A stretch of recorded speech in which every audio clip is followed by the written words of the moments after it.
Now, $37.5 billion. That is the cost of the US military campaign against Iran so far, the figure revealed by the US Defense Secretary Pete Hegseth as he appeared before the Senate to make the case for the war and ask for an additional $87.6 billion worth of funding.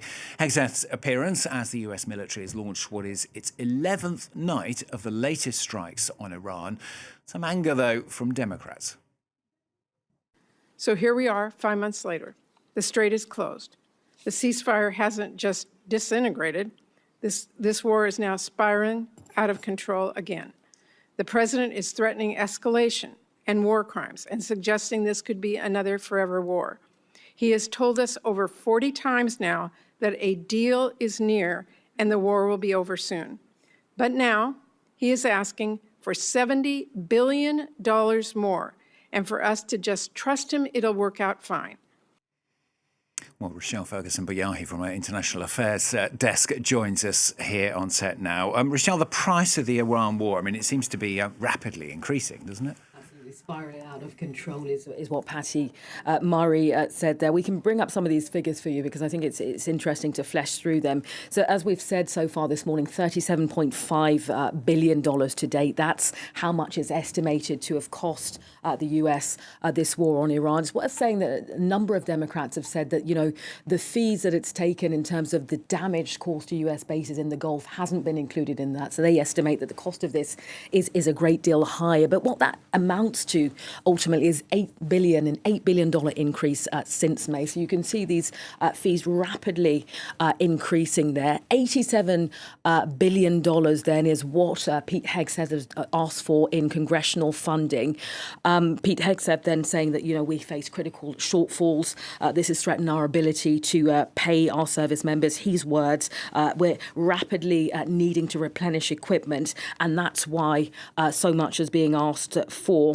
It's worth saying that in April, Congress or the White House asked Congress for $1.5 trillion. That would take modern-day American military spending to an all-time high. So these figures are increasingly going up. Pete Hegseth then blaming the Biden administration, saying that ultimately they're underfunding the military, and that is why they're so much in need of these funds now. Democrats saying that, you know, this is just about asking for an unlimited source of money for bombs.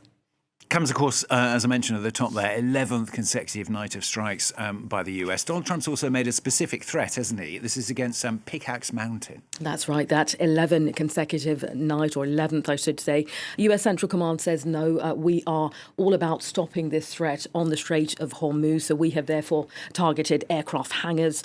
We've targeted maritime capabilities, drone storage facilities. Donald Trump, it's worth saying, is upping the rhetoric. He's upping the ante, as you said, and said the next military target for us could, in fact, be Pickaxe Mountain. What do we know about Pickaxe Mountain? We know, first of all, that in Iran, it's known as the Kulikolong Gazla. It's a fortified nuclear site where Iran is suspected of building an undeclared enrichment facility. In terms of where it's situated, it's not far from the primary nuclear facility, which is known Natanz, about 2 kilometers from there. It's thought that inside this Pickaxe Mountain, about 100 meters deep, is where this undeclared facility has or is being built. It's thought that it was begun in 2020.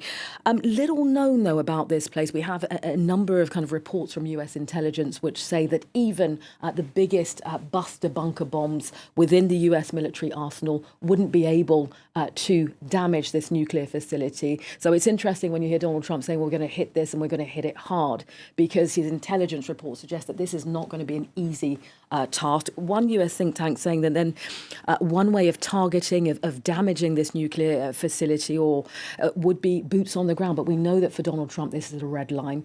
I'll just finish up, Stuart, by saying that Iran has responded to this threat on Pickaxe Mountain by Donald Trump, saying that they would view this as an escalation within the region. And at that point, they would target all American interests. That would include its allies and its supporters. So you can see this rhetoric on both sides, which is increasing at a rapid rate.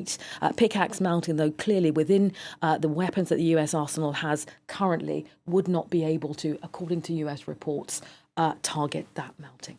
Rochelle, thanks very much. Rochelle Ferguson-Bouyahi there from International Affairs.